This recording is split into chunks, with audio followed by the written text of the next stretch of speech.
Alors, si vous nous prenez en cours, vous faites bien. Sinon, nous sommes ensemble depuis déjà très tôt ce matin et nous le serons jusqu'à 8h00. La rubrique actuelle s'appelle l'école de la vie. L'école de la vie, vous apprenez à être vous-même ou à être mieux que ce que vous pensiez que vous auriez pu être, par exemple. Et notre invité ressource pour ce matin est Monsieur Jean-François Yoman. Il est coach en développement personnel et il nous explique comment vaincre la timidité et assumer sa vie d'adulte. Nous avons fait la différence entre la timidité et le manque de confiance en soi. Exactement. Et nous avons vu également qu'il y a la timidité et le complexe. Exactement. Donc, le complexe, c'est une forme de timidité. Le complexe de Peter Pan, nous Peter Pan, l'avons tout à exprimé fait. en fait, est celui qui va faire asseoir finalement lorsqu'il n'a pas été bien traité, lorsqu'il n'a pas été finalement extirpé de notre coefficient émotionnel, parce que nous parlons en développement personnel de coefficient émotionnel, et ça va finir par se développer et devenir ce qu'on appelle la timidité, qui va timorer finalement l'individu et mettre un écran finalement entre cet homme-là et ce qui doit être réellement. Et comment donc développer la meilleure version de vous-même, une version améliorée de vous-même? C'est en cela justement que un travail sur soi doit être fait. Vous avez posé la question de savoir est-ce que la timidité est une maladie? C'est une maladie. Mais oui, la timidité est une maladie parce que tout comme, par exemple, on peut être atteint de, je ne sais pas, du cancer, etc., etc., et que cette maladie peut nous invalider, donc nous rendre incapables de faire un certain nombre de choses physiquement, de façon émotionnelle aussi. Il y a des maladies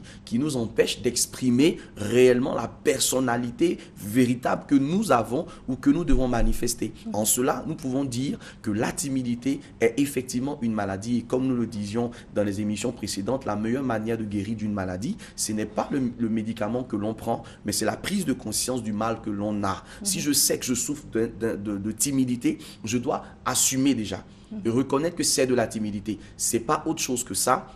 Et deuxièmement, de chercher à me faire aider. Et vous avez posé l'action de savoir est-ce que ce sont les autres, est-ce que c'est l'environnement, est-ce que c'est le conjoint. La première personne qui peut vous aider réellement, la première personne qui peut travailler sur vous-même par rapport à votre timidité, c'est vous-même.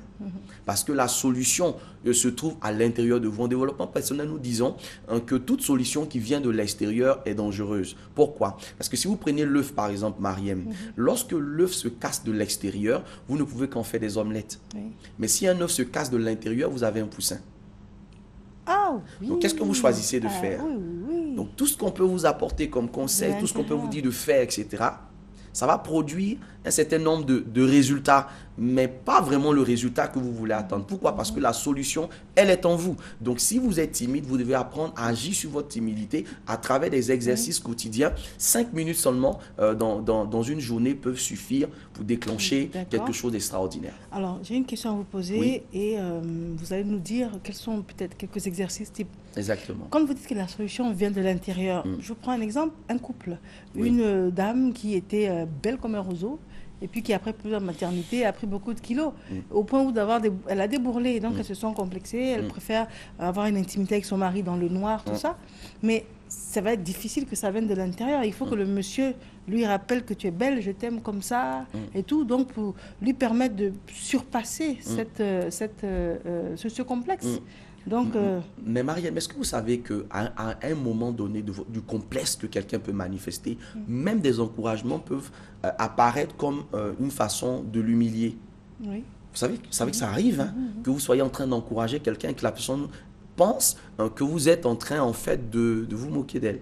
Donc à un moment donné, il faut pouvoir développer une certaine assurance dans la personne. Ne pas insister forcément sur la partie qui est dépréciable, mais attirer son attention sur d'autres parties. Parce qu'en fait, l'erreur que nous faisons parfois, c'est de trop vouloir insister sur ce que la personne estime ne pas être bien ou... Quand vous dites ça, ça me rappelle certaines scènes que je n'avais jamais compris à l'époque. Par exemple, vous pouvez voir quelqu'un qui souffre d'un handicap et vous voulez aider cette personne-là et elle vous manifeste de l'agressivité. Bien sûr. Ouais. Bien sûr, parce que finalement, vous, en voulant l'aider, vous lui rappelez en fait son handicap. Ce qui est conseillé de faire, c'est de parler d'autre chose. Par exemple, vous trouvez que la personne a commencé à développer des vergetures, etc. Mais n'en parlez pas. Parlez de ses beaux yeux, par exemple, qui sont encore pétillants, qui sont encore beaux. Parlez, par exemple, de ses lèvres, etc. Détournez l'attention sur une autre partie d'elle-même. Et commencez à partir de là à développer déjà une assurance à ce niveau-là. Oui, mais c'est quand d'un autre côté aussi, je peux vous dire, la personne va dire, ah, je sais que tu as vu mes vergetures, mais tu n'en parles pas parce que ça te choque. Je te connais. Voilà. Par exemple, mais à aussi. partir de ce moment-là, maintenant, il vous reviendra, vous, en tant que l'amant, l'amoureux, le mari, le fiancé, etc., de l'amener à comprendre que c'est pas forcément cette dimension physique. Parce que l'amour, finalement, a deux dimensions. Il y a la dimension physique qui attire, mais la dimension intérieure qui retient. Oui. Donc, si vous aimez quelqu'un pour une personne pour sa belle forme, mais le jour où elle est déformée, il n'y a plus d'amour, en fait, finalement. Donc, il faut, à un moment donné de la relation, quand on veut la stabiliser, aller sur quelque chose de plus profond et amener la personne à comprendre que même avec les vergetures, l'amour que nous avons pour cette personne-là peut véritablement aller de l'avant. Et puis aujourd'hui, médicalement, etc., il y a des traitements il y a des solutions qu'on peut apporter. Donc ça, c'est vraiment... Quelques exercices, on va conclure. Le tout premier exercice que je vais donner, c'est votre miroir. Il va coûter peut-être entre 3 000 et 5 000 francs. C'est le prix de votre traitement. Mais prenez un miroir où vous pouvez voir en entier.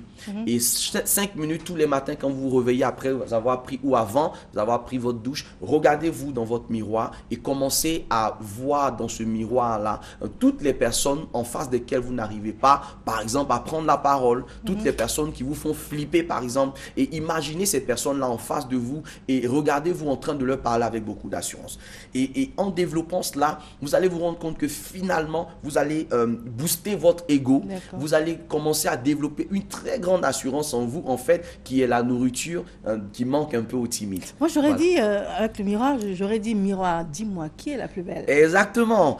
Voilà, ce procédé-là vient tout droit, justement, de ce beau conte de fées avec la Belle au bois dormant, je crois. Blanche-Neige. Ou Blanche-Neige, voilà. Donc ça, c'est vraiment important que nous comprenions que à un moment donné, lorsque, par exemple, vous êtes sujet à des paroles négatives, on vous déprécie constamment, comprenez que vous êtes la seule personne au monde qui est capable de déclarer de bonnes paroles sur vous-même. Donc, en face de votre miroir, dites: je suis belle, je suis l'une des personnes les plus importantes de mon histoire, je suis la personne que je suis parce que je crois en moi-même, je crois en mes capacités, etc. Et si vous commencez justement à vous rappeler ces paroles-là quotidiennement... Non, on ne tombe pas dans le narcissisme non plus. Mais maintenant, ce n'est pas un narcissisme. En fait, ça va équilibrer ce que vous êtes réellement. Et je pense que par derrière, il y a toute la série des relaxations, etc., qui vous permettront de faire un travail justement sur votre pensée. D'accord. Donc voilà un tout petit peu comment on peut commencer déjà à sortir de cette zone très tumultueuse donc qu'est la timidité dont nous avons voulu parler ce matin. Très bien. Alors, on vous joint comment? Alors, on peut nous joindre au plus 225 59 57 63 67 59 57 63 67. Très bien. Quand vous dites plus de 125, ça veut dire qu'on vous appelle de partout. Oui, parce qu'on a des appels d'un tout petit peu partout. Grâce à la RTI qui est suivie d'ailleurs un peu partout dans le monde. Et grâce à la qualité de vos interventions aussi. Peut-être aussi. C'est un tout. Merci C'est infiniment. un tout. On peut reprendre le téléphone? Plus 225 59 57 63 67. Très bien. Là, vous venez de lancer une mode sur le plateau. Je suis sûre que tous les consultants vont dire plus de 125 maintenant. Certainement. Merci à vous, Marianne. Merci bien. Nous avons à vous proposer un élément de transition à la rencontre d'un conseiller vestimentaire. Et puis, nous allons recevoir des invités dans le cadre de notre rubrique Langage usuel. Le jeune âge, hein, déjà à l'école, puis l'école secondaire et au lycée, bon, voilà. C'est toujours, moi qui est toujours dans le vêtement tendance différent carrément des autres, quoi. Et puis c'est l'entourage qui a remarqué, et puis tiens, toi tu es bien pour la mode, tout ça. Il mise sur son look afin d'attirer les clients. Lui, c'est Danny. Il a opté pour la vente de vêtements.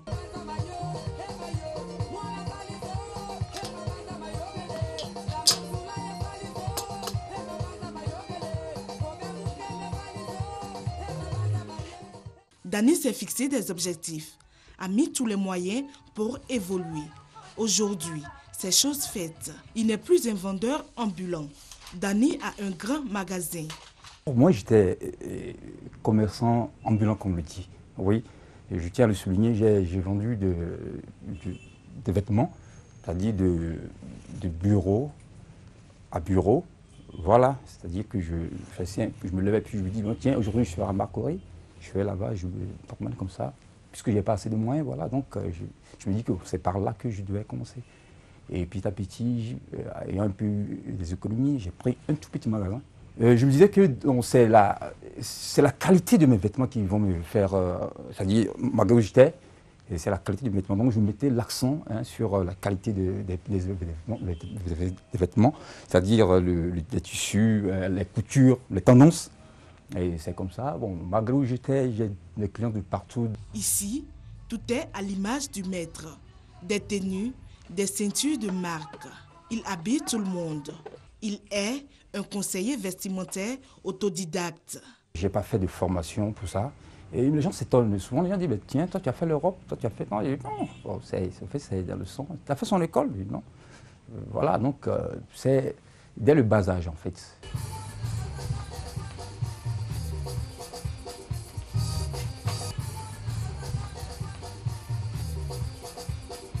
Il y a plusieurs types de clients. Il y a des clients qui viennent surtout pour des cérémonies comme des mariages, les dîners galas, tout ça. Donc quand les clients arrivent, ils me disent, bon voilà, j'ai telle cérémonie, habille-moi. Et je me sens à l'aise quand c'est comme ça, quoi. Et puis il y a des clients qui viennent, bon, ils ont vu tel avec quelqu'un, puis ils viennent, bon, voilà. À 36 ans, ce jeune homme a trouvé sa voie et ne compte pas s'arrêter là. Et mon objectif, c'est d'avoir une ligne de vêtements, comme tout jeune qui est dans la mode, toute personne qui est dans la mode. Et puis, j'ai un problème avec c'est-à-dire les clients qui sont dans Abidjan, Suite, tout ça, qui se plaignent un peu. Donc, ils se disent que c'est là-bas, dans le moment où je vais commencer. Mais donc, tiens, et je sais vraiment que là, c'est le centre-ville. Donc, mon objectif à moyen terme, c'est d'avoir une bonne base dans tous les quartiers d'Abidjan, toutes les grandes communes d'Abidjan. Et puis, à partir de là, maintenant, essayer de voir maintenant la sous-région. Sa conviction est simple. La pauvreté n'est pas une fatalité. Il suffit de se battre et d'être persévérant. J'aimerais dire aux jeunes d'être d'abord persévérants, parce que rien n'est facile dans la vie. Quand tu as des objectifs à atteindre, tu dois vraiment te dire que voilà, je peux y arriver. Parce qu'on doit avoir confiance en soi d'abord avant de commencer quelque chose. Avec cette confiance en soi, si c'était confiance en soi, j'allais dire, on arrive, en tout cas, à moins qu'on on est trop pressé, quoi. Donc, je demande aux jeunes d'être patients, hein, de chercher, de ne pas chercher la facilité. Fils du Kabadougou et du Folon, nos régions sont au cœur des priorités du président de la République. Préparons-nous et mobilisons-nous donc, population d'Odiéné, Madinani, Samatigila, Béléban, Seguelon, Minignan et Kagnasso à accueillir le chef de l'État du 20 au 24 mai 2015 dans la liesse et l'allégresse. Une Côte d'Ivoire en paix, une Côte d'Ivoire réconciliée, une Côte d'Ivoire émergente à l'horizon 2020, c'est avec le président Ouattara.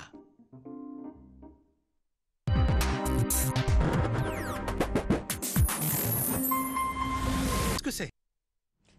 Vous nous prenez en cours, merci en tout cas de nous suivre. Nous sommes dans le cadre de notre rubrique Langage usuel. Nous recevons deux personnalités. Nous recevons Madame Dunstanet Macaulay, c'est cela ? Madame, bonjour. Nous recevons également Monsieur Daniel Rex. Monsieur, bonjour. Alors, Madame, vous êtes gouverneur du district 94 Toastmaster. Oui. Et Monsieur, vous êtes directeur exécutif Toastmaster International. Welcome. Here in Côte d'Ivoire.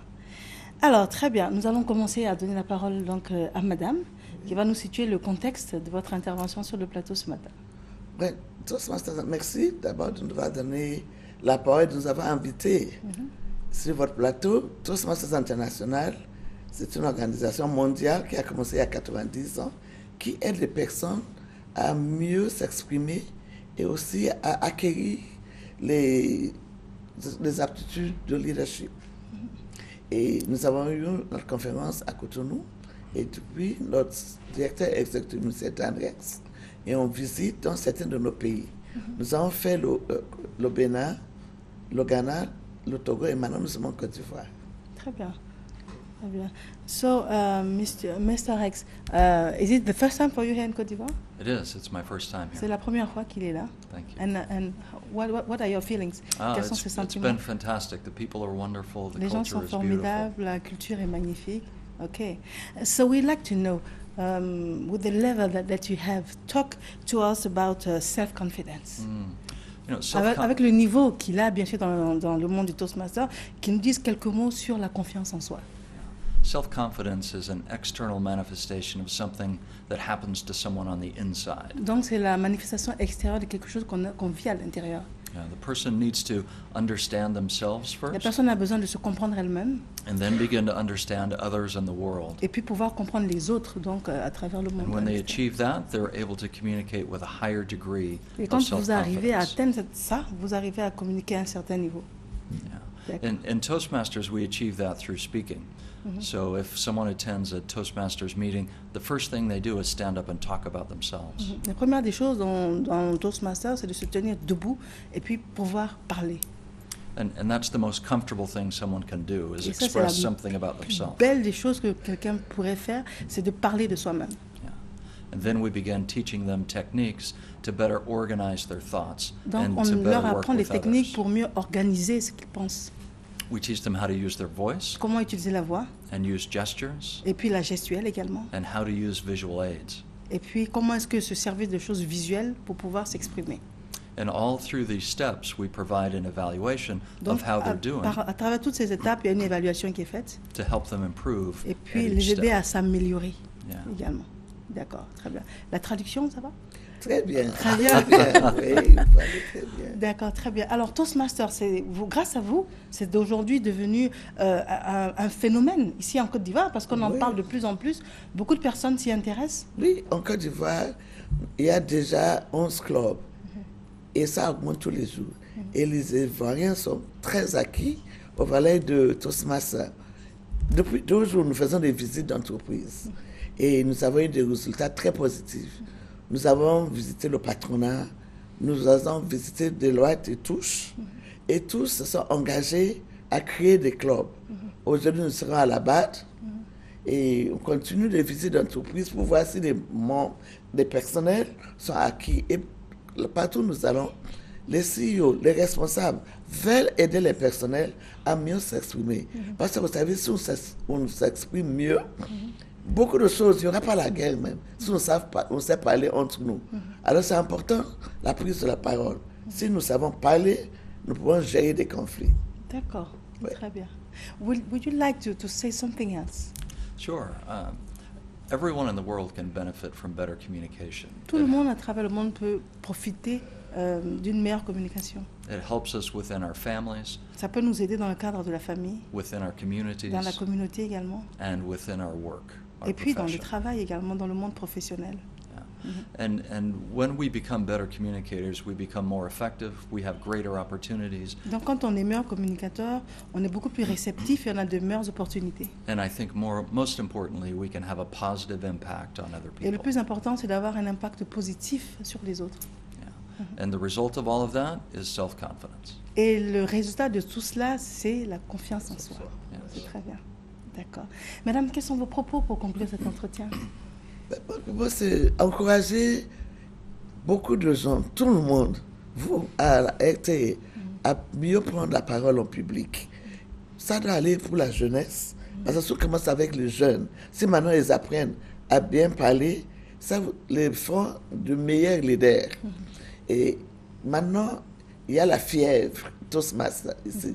Et j'encourage tout le monde à devenir Toastmasters en Côte d'Ivoire. Que la Côte d'Ivoire devienne le pays de Toastmasters. Le pays où on sait bien prendre la parole et le pays où les leaders sont formés. Mais comment on fait pour devenir Toastmaster? On s'adhère au club. Nous avons plusieurs clubs en Côte Quel d'Ivoire. que soit le niveau que l'on a? Oh oui, nous sommes prêts à aider la personne. Il y a des personnes qui, le premier jour, ne peuvent même pas parler. Il y en a qui tremblent. Mais une fois que vous devenez membre de Toastmaster, vous allez vaincre vos craintes de la prise de parole en public. Et vous allez vous former, parce qu'il n'y a pas d'enseignant, il n'y a pas d'élève. On sent nous apprenons la prise de la parole et comment structurer votre discours, comment aller à l'essentiel. Parce que parfois les gens parlent, mais au Toastmaster, on sait qu'il faut parler bien, peu, mais bien, aller à l'essentiel et chercher le mot pour dire ce que vous voulez dire. D'accord. Et j'espère que vous aussi, on va vous voir bientôt au Toastmaster. En tout cas, je viendrai. Et vous avez également un Toastmaster en anglais?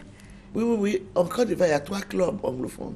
Vous pouvez apprendre à parler en anglais en Côte d'Ivoire. D'accord, très bien. Parce qu'il faut que I have to improve my English. You should. Please come along. Okay, I will. Thank you very much. So, Mr. Daniel Rex, we are at the end of this interview. What would you like to say? What are your last words? I think my last words are, you're an excellent communicator. Oh, I can see in you self-confidence and practice. Wow, alors j'ai du mal à traduire ça.